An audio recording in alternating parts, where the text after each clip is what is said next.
Hello, myself Yogesh Garg, Faculty of Applied Science Department, welcomes you to our YouTube channel RPIIT Academics. If you like the content, please subscribe our channel. Students, आज हम नया topic start करेंगे sodium and potassium metabolism. ये हमारी body में कैसे absorb होते हैं, एक्सक्रीशन कैसे होता है, इनका फंक्शन क्या है, ये सब चीज़ें हम इस वीडियो में देखते हैं। Sodium and potassium metabolism. Sodium and potassium ions are essential electrolyte crucial for various physiological functions. एक essential electrolyte है और हमारे बहुत से physiological function में इनकी requirement होती है, including fluid balance, fluid को balance करना, ions को balance करने के लिए nerve transmission and muscle contraction, muscle contract में भी help करते हैं। Their metabolism involves intake, इनका मेटाबॉलिज्म क्या करता है, intake, absorption, distribution, regulation and excretion.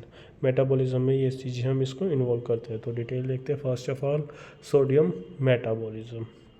Sodium के फंक्शंस क्या होता है, ये सबसे प्राइमरी फंक्शन है फ्लूइड बैलेंस करना। Sodium is a primary cation in extracellular fluid. Extracellular fluid में प्राइमरी कैटायन है, helping to regulate osmotic pressure and fluid distribution. हमारा क्या करता है, ऑस्मोटिक प्रेशर और फ्लूइड डिस्ट्रीब्यूशन को रेगुलेट करने में हेल्प करता है। Nerve function essential for generating action potentials in nerve cells. Nerve functions में हो गए muscle contraction plays a role in muscle contraction by maintaining membrane potential. Muscle contraction में भी हेल्प करते हैं, कैसे, रोल किस में प्ले करके, मेम्ब्रेन पोटेंशियल में। ये मसल कॉन्ट्रैक्ट होने होते तो आयंस की मूवमेंट इन एंड आउट होती है, उसमें हेल्प करता है। सोर्स, डाइटरी सोर्स कैसे है, इसका सबसे जो कॉमन सोर्स हमारा क्या है, टेबल सॉल्ट है, जिसमें हमारा क्या होता है, सारा सोडियम क्लोराइड होता है, तो वहीं से हमें क्या मिलता है, सोडियम।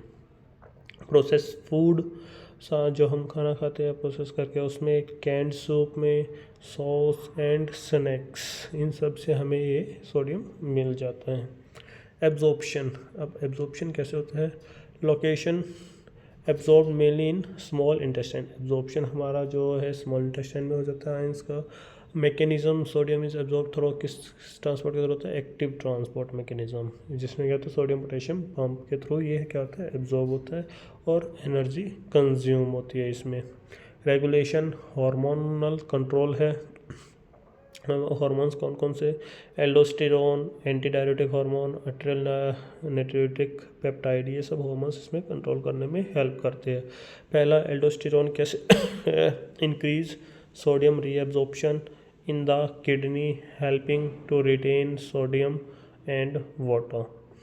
तो सोडियम रीएब्जॉर्प्शन को इंक्रीज़ करता है और हमारे जो बॉडी में सोडियम है और वाटर को रिटेन करने में हेल्प करता है। एंटी डायरेटिक हार्मोन जो है प्रमोट वाटर रीएब्जॉर्प्शन, ये वाटर के रीएब्जॉर्प्शन को प्रमोट करता है और इनडायरेक्टली इन्फ्लुएंसिंग सोडियम कंसंट्रेशन, और साथ में सोडियम के कंसंट्रेशन को भी इनडायरेक्टली इन्फ्लुएंस करता है।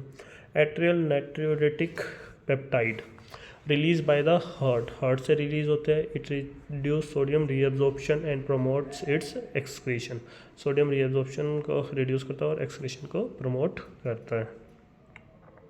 एक्सक्रीशन, एक्सक्रीशन दो तरीके से है, प्राइमरी रूट और नॉर्मल एक्सक्रीशन।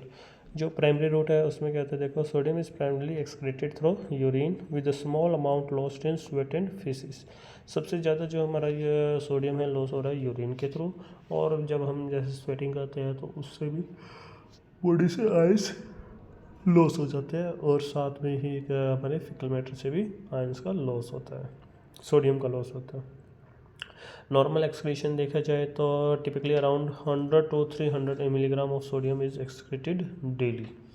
100 से 300 मिलीग्राम हम सोडियम को एक्सक्रीट करते हैं daily, but this can very based on dietary intake and hydration status.